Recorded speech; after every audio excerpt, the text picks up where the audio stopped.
At matapos naman po ang pagguho ng lupa sa Abacan, Angeles City na kinamatay na mag-ina at ikinasugat ng isa pa dahil sa bagyong Karina at Habagat, pinalikas na rin ng mga otoridad ang iba pang nakatira sa tabi ng Abacan River para maiwasang mabiktima rin ng landslide. Si Lou Alcantara sa balita.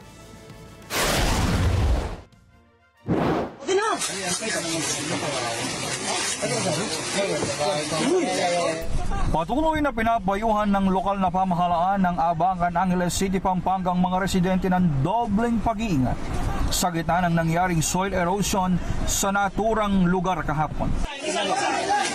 Ito'y kasunod ng pagkasawi ng mag-ina at pagkasugat ng asawa nito sa nangyaring landslide doon dahil sa matinding hagupit ng bagyong Karina.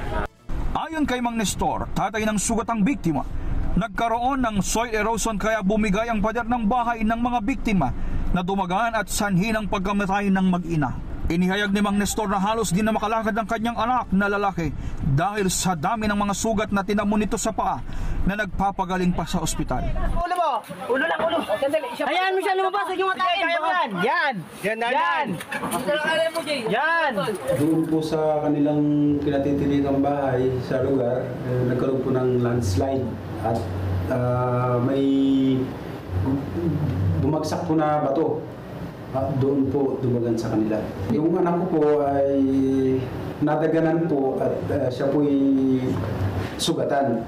Samantala, pinalikas na rin ng mga responding tauhan ng Angeles Disaster Risk Reduction Management Office sa mga kapitbahay ng mga biktima na pawang nakatira sa tabing ilog. Mula po dito sa Angeles City, Pampanga, Lou Alcantara para sa Mata ng Agila. Matatag, matapang, matapat. Maraming salamat sa inyo pong pagsubaybay sa Mata ng Agila Primetime.